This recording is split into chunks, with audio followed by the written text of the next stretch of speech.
C'est dimanche, on reprend nos habitudes. C'est pas la première fois qu'on va parler de Gertrude Stein, mais il y a du nouveau sur Gertrude Stein. Alors, le contexte, vous le savez, une auteure immense, mais encore beaucoup trop mal connue, et en particulier dans tous ces textes brefs, ces textes qui parlent d'écriture, et ces textes qui sont sa propre exploration de ce champ entre le langage, les choses, et évidemment dans un contexte où d'une guerre à l'autre, d'un pays à l'autre, la question même d'avant-garde, de rapport au peintre, tout ça c'est un écosystème qui rend très difficile l'approche. Si elle a été connue, c'est par deux livres phares, et en particulier Autobiographie de Alice B. Toklas, qui était sa compagne, donc une autobiographie de l'autre qui parle d'elle. Mais en même temps, parlant d'elle, elle parle de tous ces gens qui sont cette révolution totalement méconnue, mais dans laquelle elle s'est trouvée immergée en plein, avec les Picasso, les Matisse, les Picabia, s'acheter son Cézanne, vous vous rendez compte? Et ça a déplacé Gertrude Stein sur une voie, un rail qui n'est pas celui par lequel nous, on la retrouve aujourd'hui. Ce dont j'ai parlé souvent, c'est une compile, il y en a plusieurs. Moi, j'ai acheté celle-ci qui était faite à Stanford, enfin en tout cas par des gens de Stanford, qui est principalement axée sur ces textes un petit peu expérimentaux. J'ai parlé aussi souvent de ce qui est son sorte de socle de l'œuvre, mais j'allais dire intraduisible, ce livre monstre qui est The Making of Americans. Et récemment, on est parti, nous, en atelier d'écriture sur l'idée de ces portraits qu'elle compose, en particulier un qui s'appelle Deux sœurs, où un personnage se définit par l'autre, les deux peuvent se porter ensemble, toutes ces choses qui sont pour nous des outils de narration fabuleux aujourd'hui. Alors on ne va pas chercher à tout embrasser, tout reprendre encore ce discours de généralité, dire qu'il y a deux pierres là, deux petites pierres, deux petits cailloux qui viennent sur notre chemin et qui suffisent à eux seuls à changer le paysage. Alors, il y en avait déjà des traductions récentes. Par exemple, vous savez, ça Tender Buttons, qui est un livre du début de la carrière de Stein, mais où elle part des objets. Il y a une section sur objets, une section nourriture, et une section très bizarre qui s'appelle chambre. C'est aux éditions Nous. Je crois qu'il faut dire le S. Qu'est-ce qui s'est passé avec Gertrude Stein? C'est que de son vivant, il y a des traductions, par exemple Making of Americans, mais c'est sous l'égide d'un type qui a frayé avec Vichy, et puis c'est une autre qui est une baronne ou une comtesse de je sais pas quoi, mais c'est rien, quoi. C'est-à-dire ils aiment bien Gertrude Stein, alors ils font quelque chose qui leur semble être dans le travail de Gertrude Stein, mais du coup en français on n'a pas accès. Et le problème c'est que c'est incroyablement difficile. Ça paraît tout simple, on reconnaît tous les mots. C'est des mots extrêmement, presque évidents. Mais dès qu'on se met ensemble, on s'aperçoit que c'est les jeux de grammaire qui interagissent les uns avec les autres. Le comble, c'est celui-ci qui n'a jamais été traduit, le How to Write de Gertrude Stein. Eh bien, on a deux outils. Je ne sais pas dans quel ordre les prendre. Le premier, c'est une petite biographie, folio. Donc c'est une collection folio où ils demandent des biographies originales. Ça veut dire que c'est pas une de ces grandes biographies comme on est habitué chez Flammarion ou ailleurs, Fayard, Gallimard et tout ça. C'est une sorte de précis. Mais c'est fait par Philippe Blanchon, qui est un gars qui s'y connaît autant dans l'art contemporain que dans les formes d'écriture contemporaine. Il a travaillé avec notre pote Jérémy Liron, par exemple. Donc l'angle d'approche est juste. L'angle d'approche est fondé. Après, ça reste très factuel. Mais en même temps, précisément parce que c'est factuel, c'est comme s'il nous faisait visiter en une bonne journée. Et tout d'un coup, pour moi, ça suffit. C'est-à-dire que l'ensemble des œuvres, c'est-à-dire le parcours, les temps, les repérages, les lieux, les personnes, ça se met sur une carte. Ça se met sur une carte, ça se met dans un temps, ça se met dans des inflexions, des directions. Et merci Philippe Blanchon, j'ai une vraie dette à ce petit livre. J'ai des petites colères, par exemple. Il y a un magnifique travail là, au milieu, un cahier de photos couleurs Eh bien moi, ce petit bouquin, je l'avais d'abord lu, je l'avais téléchargé sur mon Kindle, donc en livre numérique. Et vous croyez qu'ils vous font des cadeaux? Non, ils vous font payer au moins 8 euros, hein, si je ne me trompe pas. Mais vous croyez qu'ils auraient mis les photos? C'est compliqué de mettre des photos dans un livre numérique? Que dalle, il faut une demi-heure. Mais non, c'est toujours traité le numérique par le mépris, ça m'énerve. Bon, mais en tout cas, si factuelle qu'elle soit, cette petite bio, parce que c'est Philippe Blanchon, ça vous emmène au cœur de la fabrique. Tenez, Picasso. Le printemps 1908 est marqué par des faits décisifs dans l'histoire de la peinture. Comme à son habitude, Picasso est absent du salon des indépendants, mais les dernières toiles de Braque et de Derain font la démonstration qu'il peigne dans le sillage des découvertes de Picasso. L'Espagnol, qui n'a aucun talent pédagogique, qui a travaillé jusque-là dans la plus absolue solitude, hormis le soutien des poètes de Kahnweiler et des Stein, Gertrude en tête, gagne de nouveaux alliés. Quant à ce que les critiques appellent maintenant le fauvisme depuis sa récente consécration, il semble bien qu'on soit passé à autre chose. Braque et Derain s'en éloignent. Matisse, qui rompt avec ses habitudes en s'absentant du salon, fait lui aussi évoluer sa peinture, poursuit ses recherches au-delà du fauvisme dont il fut en son temps le représentant emblématique, tandis qu'il prépare sa première exposition aux États-Unis. Une fois encore, les Stein, et en particulier Sarah, le frère, Léo, Gertrude et Sarah, donc, l'épouse du frère aîné, ou je ne sais plus. En effet, elle mène un combat de chaque instant pour Matisse. L'année précédente, elle l'avait mis en relation avec Edward Steichen, un peintre et photographe qui fut l'ami et le défenseur acharné de Rodin. En 1903, Steichen crée à New York Camera Work avec Alfred Stieglitz, le grand photographe, futur époux de la peintre Georgia O'Keeffe. Vous voyez comme Blanchon retrace comme ça des contextes. On suit pas, vous connaissez Stieglitz, Georgia O'Keeffe, c'est pas très grave. L'important, c'est que tout d'un coup, tout ça devient suffisamment concret pour que le geste fou d'écriture, eh bien, il soit positionné comme ces types qui tiennent un pinceau. Et là, ça change le rapport à l'œuvre. Cette revue tiendra un rôle majeur dans la diffusion de l'art moderne en Amérique. En 1905, Stieglitz ouvre un lieu d'exposition sur la 5e avenue, la galerie 291. Elle est la première à exposer les travaux révolutionnaires venus d'Europe, depuis le post-impressionnisme jusqu'au dadaïsme. Le poète William Carlos Williams dira que ce lieu l'initia à la modernité. En avril 1908, des toiles de Matisse sont accrochées au cimaises de la petite galerie new-yorkaise. Selon Gertrude Stein, deux groupes se constituent alors, les matiscistes et les picassoïstes, ainsi qu'elle les appelle dans sa première autobiographie. Elle insiste sur le ralliement qui se produit autour de Picasso, alors que jusque-là Matisse était le seul à fédérer autour de lui un groupe d'admirateurs. Pour autant, il n'y a pas, à proprement parler, d'hostilité déclarée entre les peintres, ni même parmi leurs soutiens. Gertrude elle-même écrira sur les deux artistes, tout comme Apollinaire, qui bien qu'intime de Picasso, célébrera également Matisse jusqu'à sa mort en 1918.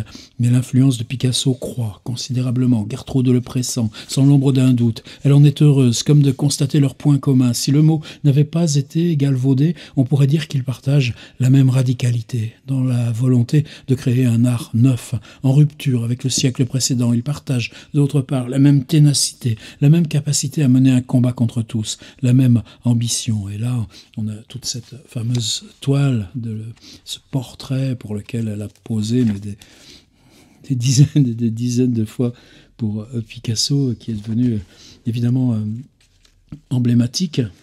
Alors par exemple, dans le travail de Blanchon, il y a aussi cette spatialité, c'est-à-dire Gertrude Stein, vous savez, elle était élevée en Californie, à Oakland. Je savais pas que sa famille avait fait fortune en prenant des parts. Vous savez, ces petits cable cars, les petits trains à crémaillère qui grimpent les pentes de San Francisco.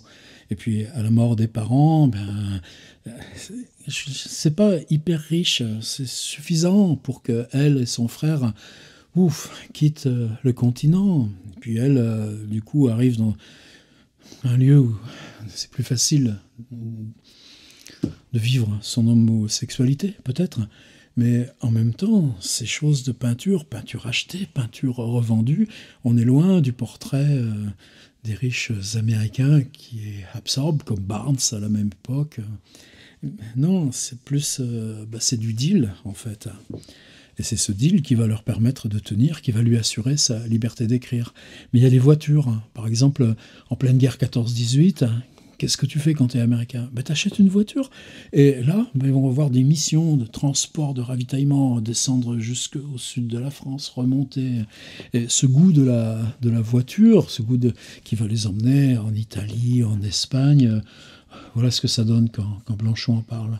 Maintenant qu'elles sont là, on est en 1925, maintenant qu'elles sont tranquillisées, Alice et elle montent dans la Ford et reprennent la route vers leur nouveau havre de paix. Elles sont en partant voir Picasso à Saint-Paul-de-Vence, elles tombent en arrêt dans l'Ain, dans un petit patelin, comment ça s'appelle? Belley, B-E-2-L-E-Y. Et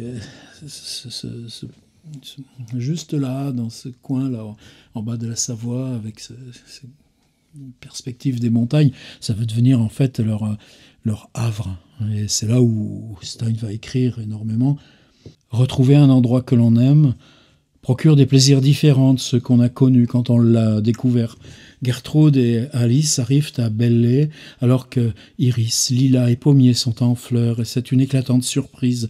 Sans être tout à fait familier, le village, ses environs, ses habitants occupent déjà leur espace mental. Elles souhaitent en apprendre davantage. En voiture, on peut traverser les campagnes, admirer le Mont Blanc au loin. Pour les deux Américaines, ce monde procure des sensations nouvelles. Les paysages ne ressemblent en rien à la campagne californienne ni à celle de Baltimore. Tous les rapports aux distances y sont différents.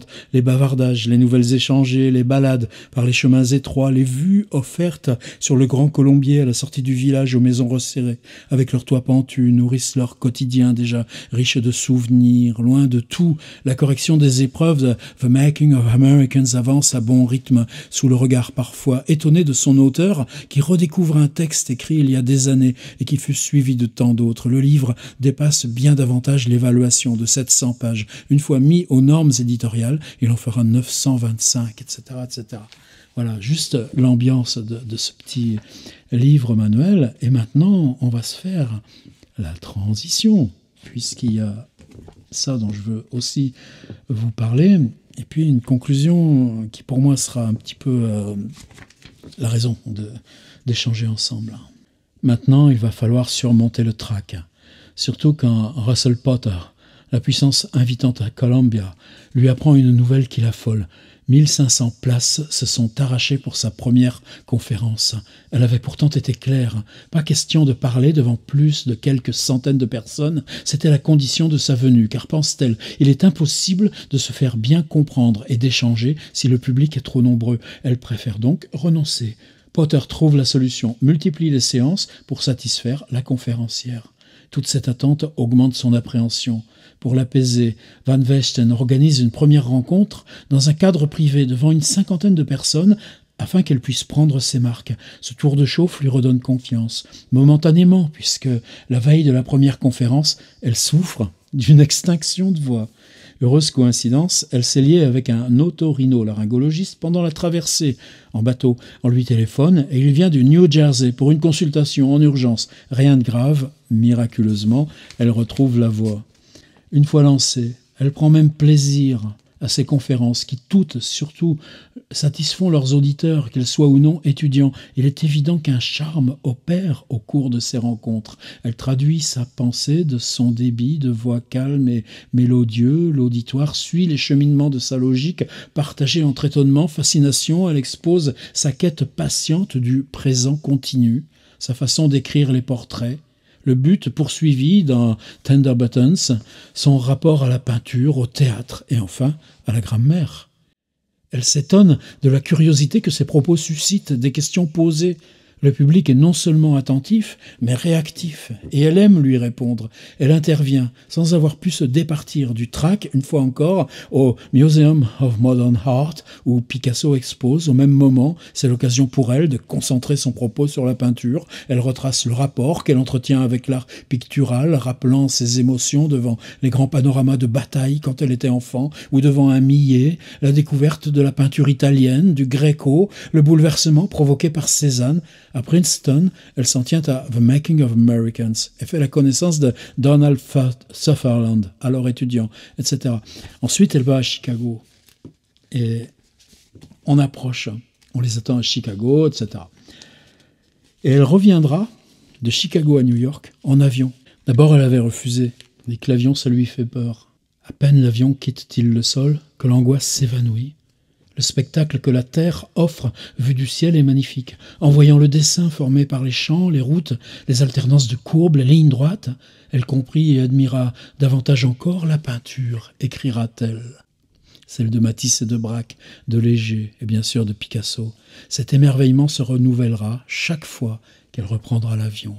L'anxiété s'est muée en délicieuse distraction, etc. Alors qu'est-ce qui s'est passé ?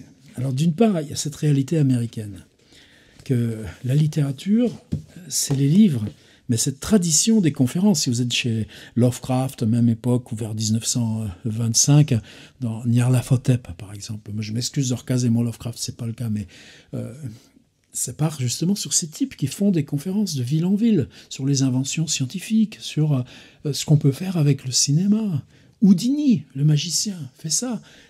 Et c'est des auditoires où, dans le rapport qui s'établit au théâtre, enfin tous ces lieux où il y a la parole, la littérature, la conférence, la science sont parmi l'ensemble de ces tenseurs qui se croisent dans les lieux où on s'assemble pour découvrir, réfléchir. Et ça, c'est ce rapport-là, le fait que pour la littérature, pour Lovecraft encore, tout simplement parce que pour lui, c'est hyper documenté.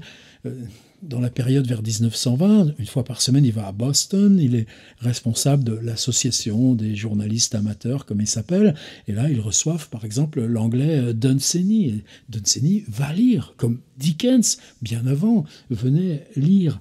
Et cet effet-là, c'est-à-dire cette situation, c'est-à-dire la conférence au sens large, qui devient une espèce de moment de la littérature au niveau du livre. Et pour nous, ça nous concerne très fort.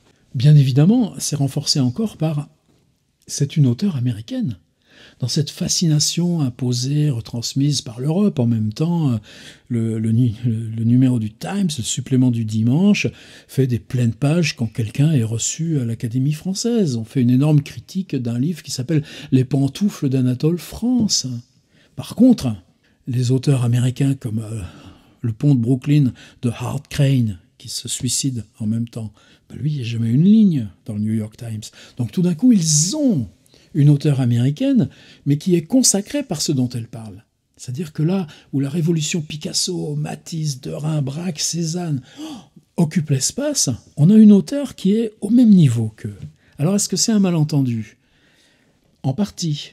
Mais comment elle lève ce malentendu ? Eh bien tout simplement, elle l'accepte par la didactique. C'est-à-dire qu'elle va rédiger par écrit des exposés qui à la fois sont la médiation vers son travail littéraire, mais sont en même temps, et ça pour nous qui travaillons la non-fiction, quand on lit, c'est-à-dire un livre comme How to Write, qui parle d'écriture, eh bien, dans ces conférences, on parle d'écriture et parler de l'écriture, parler du travail sur la syntaxe, la grammaire, faire une conférence sur quelque chose qui a pour titre le paragraphe, une affinité pour la description, la littérature comme enquête.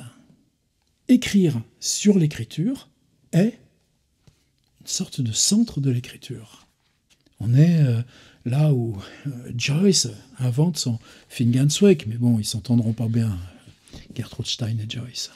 Pour la première fois, en tout cas c'est un livre qui est paru il y a 2 ans, mais c'est quasiment dissimulé, même c'est tout un chemin de croix, c'est même pas sur Amazon et tout ça. C'est les éditions de Normal Sup, je crois. C'est les éditions de l'ENS et les éditions Rue d'Ulm. Et c'est sorti en 2017. Bon, la présentation est classique, le boulot est bien fait, le papier est agréable, j'ai rien à dire. Mais pour la première fois, on a une traduction, annotation et postface de quelqu'un qui s'appelle Chloé Thomas. Je ne connais pas Chloé Thomas. Préface de Christine Savinel. Donc 2 femmes qui s'attellent à ce que représente Gertrude Stein pour nous dans le contemporain. Et ce livre, qui est intitulé Narration, qu'est-ce qu'il regroupe ? Il regroupe les 4 conférences prononcées à Chicago. Donc, dans ce voyage dont parle Philippe Blanchon. Et vous voyez pourquoi c'est important ce jeu comme ça, c'est-à-dire en quoi on comprend à quel moment c'est écrit, pourquoi c'est écrit, et pourquoi ça s'écrit comme ça. Et comment ça se situe dans cette œuvre qui est gigantesque. Alors, je vais vous lire juste le tout début, la toute petite note d'exposition, comme vous savez, dans Bach, il y a une espèce de phrase. Après, la phrase devient fugue. Après, la phrase est renversée. Il y a des largos, des andantes, etc. Première conférence. C'est-à-dire qu'il n'y a pas de titre. Première conférence, deuxième conférence, etc. Eh bien, moi, je vous la transforme en titre en vous lisant les 5 premières phrases des 4. Première conférence. C'est plutôt curieux qu'il faille 100 ans pour changer quoi que ce soit, c'est-à-dire pour changer quelque chose. L'humanité a l'habitude de penser en siècles, et les siècles durent plus ou moins 100 ans. Cela fait un grand-père ou une grand-mère par rapport à un petit-fils ou une petite-fille si tout se passe comme il faut, et souvent tout se passe effectivement à peu près comme il faut. L'humanité a l'habitude de penser en siècles, d'un grand-parent à un petit-enfant, parce que cela prend tout juste autour de 100 ans pour que les choses arrêtent de vouloir dire la même chose qu'avant. C'est curieux, très curieux que tout soit naturel, mais c'est bien naturel, et comme c'est naturel, presque tout le monde a l'impression de quelque chose de curieux, de très curieux. On se retrouve toujours à devoir se convaincre de que ce qui est naturel n'est pas étrange, curieux et spécial en réalité. Et voilà, 100 ans durent bel et bien plus ou moins un siècle, et c'est déterminé par le fait qu'un siècle contient un grand-parent par rapport à un petit enfant. Et ça, ce qu'ici, voilà, la mécanique Gertrude Stein. Enfin, en français, quasi dissimulé. Vous l'aviez vu, vous, ce petit livre? Deuxième conférence.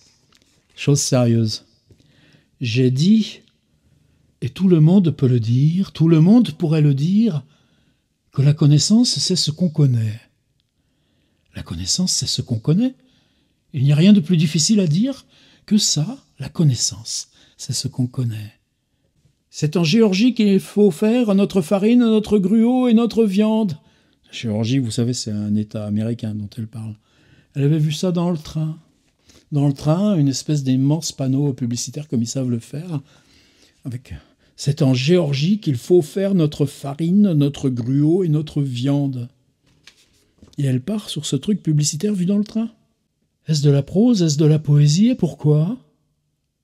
C'est en Géorgie qu'il faut faire notre farine, notre gruau et notre viande. C'est un panneau que j'ai lu quand nous étions dans le train entre Atlanta et Birmingham. Et je me suis alors demandé, je me le demande encore, est-ce de la poésie ou est-ce de la prose? C'est en Géorgie qu'il faut faire notre farine, notre gruau, notre viande. Ça pourrait être de la poésie, ça pourrait être de la prose. Et bien sûr, il y a une raison à cela, une raison à ce que cela puisse être de la poésie, une raison à ce que cela puisse être de la prose. Est-ce que ça bouge dans plusieurs directions? C'est en Géorgie qu'il faut faire notre farine, notre gruau et notre viande. Et bon, très bien. Et est-ce que ça a quelque chose à voir, vraiment à voir avec le récit dans la poésie? Est-ce que ça a vraiment quelque chose à voir avec le récit en général? Est-ce que c'est plus important en poésie qu'en prose, le fait qu'une chose bouge dans toutes sortes de directions, à supposer que la poésie et la prose appartiennent toutes les deux au récit? Je réfléchis beaucoup à ces choses-là ces derniers temps, parce que les choses, n'importe quelle chose, bougent effectivement, s'agitent et bougent tout simplement dans toutes sortes de directions, ainsi que tout le monde peut le voir. Et parfois je me demande si c'est cela qui fait la poésie, parfois je me demande si c'est cela qui fait la prose, et maintenant je me demande s'il y a bien quelque chose qui s'appelle la poésie, s'il y a bien quelque chose qui s'appelle la prose, ou bien est-ce simplement que désormais tout s'agite dans plusieurs directions? Ça reste parfois immobile, mais très souvent ça s'agite effectivement dans plusieurs directions, puisque ce qu'on connaît, c'est ce qu'on connaît. En avez-vous connaissance ou non? Troisième conférence. Le récit s'occupe de ce qui arrive tout le temps. L'histoire s'occupe de ce qui arrive de temps en temps. Et c'est peut-être ça le problème avec l'histoire, et peut-être que c'est ça le problème avec le récit. Je vais maintenant parler non pas des réussites en matière de récit et d'histoire, mais du fait que ceux qui écrivent les récits et l'histoire ont une façon de ne pas faire ce qu'ils disent qu'ils font, qu'ils vont faire quand ils se mettent à faire ce qu'ils sont sur le point de faire. Pensons aux journaux, aux romans policiers, aux biographies, aux autobiographies, aux récits historiques, aux conversations. Réfléchissons à toutes ces choses.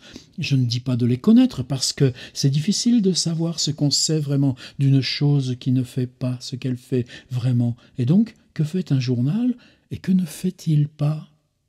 Mais avant d'en venir à tout ce qui fait ou ne fait pas ce que ça doit faire, ce que ça dit, ce que ça ferait si ça pouvait le faire, pensons à nouveau à ce que c'est de relater quelque chose, de commencer quelque chose et de terminer quelque chose. Il arrive effectivement, il arrive nécessairement que la manière dont on raconte quelque chose puisse finir par ne plus vouloir dire rien pour celui qui raconte. Quand cela arrive, effectivement, que la manière dont on raconte quelque chose a fini par ne rien vouloir dire pour celui qui raconte, alors peut-être que l'on continue effectivement à raconter d'une manière telle que raconter une chose ne veut pas dire cette chose-là pour celui qui raconte, ou bien on arrête de raconter quoi que ce soit, ou bien on commence à raconter cette chose-là d'une autre manière qui pourrait finir ou pourrait ne pas finir par vouloir dire quelque chose. Il y en a une quatrième, ce serait dommage qu'on ne prenne pas le début. De quoi elle parle ? Après tout, chacun dépend de la terre et de l'air là où il est. Chacun dépend de ce que le ciel est bas ou haut, le temps lourd ou dégagé. Chacun dépend de ce qu'il y a là, du vent ou pas de vent. C'est cela qui définit chacun d'entre nous, qui définit les objets d'art que l'on fabrique, le travail que l'on accomplit, la façon dont on mange, la façon dont on boit, la façon dont on apprend et tout le reste. Ce qui me contrarie, qui n'arrête pas de me contrarier, c'est la question de savoir pourquoi et comment un texte qui a tout à fait l'air d'un texte qui crée ne crée rien. Ça, c'est vraiment contrariant. Je viens de lire 2 livres qui possèdent de la concentration, de l'imagination, et ils racontent ce qu'ils doivent raconter, ils sont intéressants, et tout le temps, on sait qu'ils savent qu'ils ne seront jamais des livres que tout le monde pourrait imaginer lire d'ici 5 ans, et pourquoi ? C'est facile de poser la question et au fond d'y répondre. Mais quant à savoir vraiment pourquoi, c'est vrai, vous le savez, ils le savent, je le sais que c'est vrai. Mais quant à savoir vraiment la vraie raison, quant à savoir vraiment ce qui différencie un livre qui a un intérêt de la réalité, de l'imagination, de la concentration, et ce qui ne va pas durer, et un livre qui va durer, c'est quelque chose de très difficile, bien sûr, c'est très, etc. Les 4 conférences sont brèves, mais vous voyez là, la tension funambule. Et vous voyez ce à quoi elle s'attaque. Là, je crois qu'on est totalement, et bravo donc à l'équipe et à la traductrice, on est totalement dans le cœur de la machine Gertrude Stein.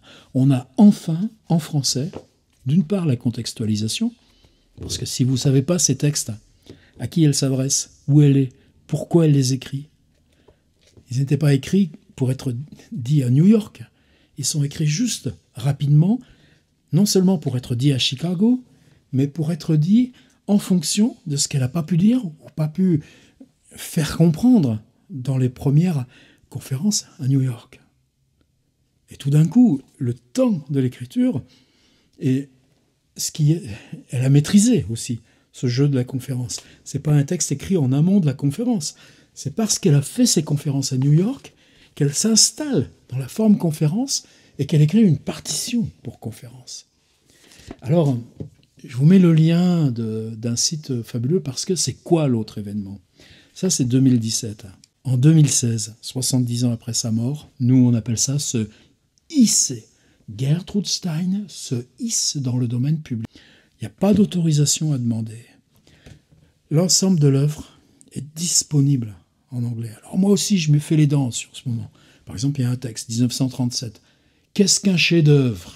Je vous assure qu'on en apprend lourd. Ou ce texte s'appelle paragraphe, ou ce texte sur la description.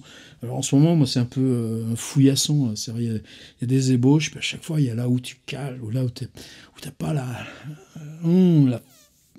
j'en sais pas assez de la grammaire pour avancer. Mais je crois que là, le rôle de l'importance de ce petit livre-là, aux éditions Rudulm, c'est qu'il nous donne la possibilité d'une sorte d'image mentale sur qu'est-ce que c'est en français, enfin, la mécanique de Gertrude Stein.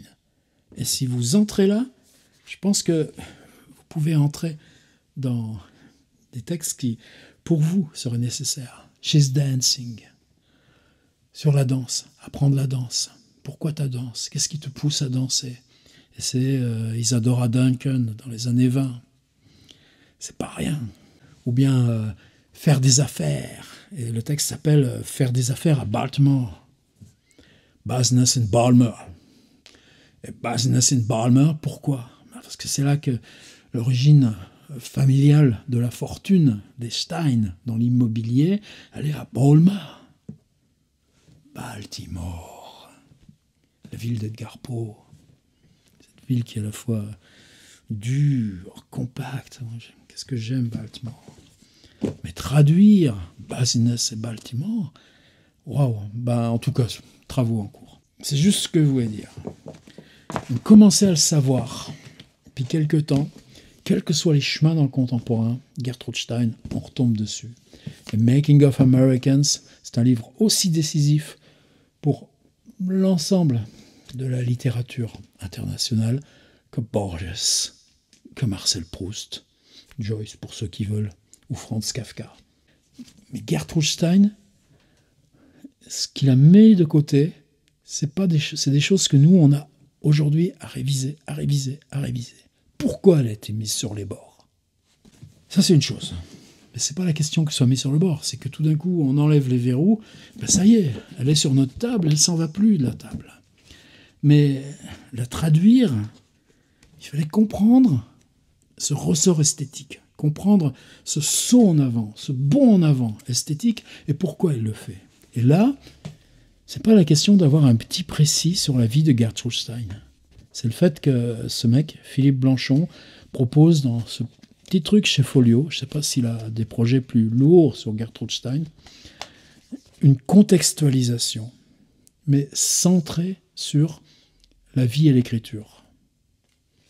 La vie et la peinture, l'écriture et la peinture, avec la spatialisation, avec les problèmes politiques. Comment elle s'est fait enferrer par ces types qui se sont mouillés ensuite avec Pétain. Mais il y a une photo incroyable ici, par exemple, c'est en 1945, c'est soldats américains qui débarquent à Paris et qui sont tout fiers, libérant Paris. Il se trouve que ce sont des étudiants en cinéma.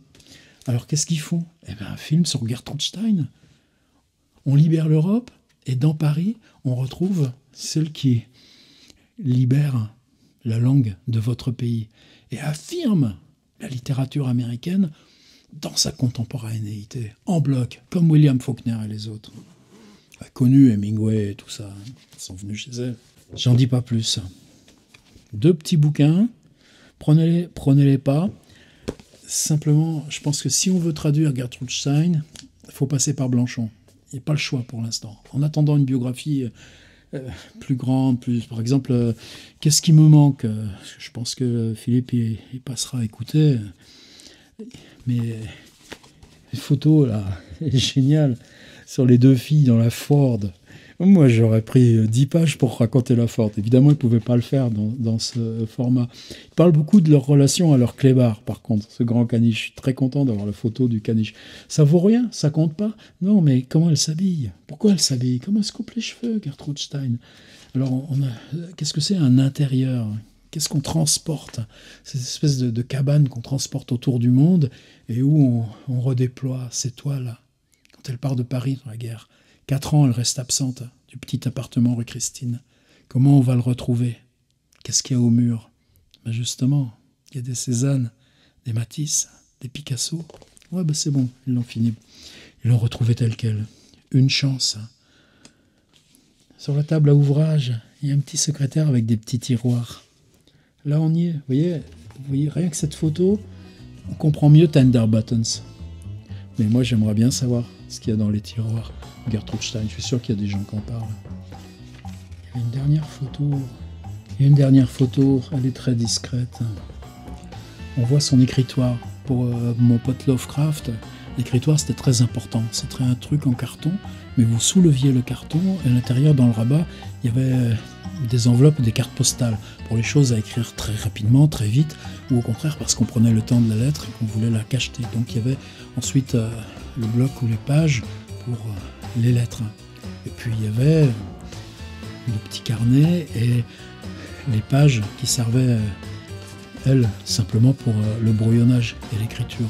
Et tout ça se repliait et Lovecraft avait un stylo plume Waterman. Ici, on découvre que elle n'écrit pas au stylo plume. Elle a un très bel encrier ouvragé, on trempe la plume. Et puis, alors ces choses-là, je pense qu'on a encore énormément à apprendre et découvrir de Gertrude Stein.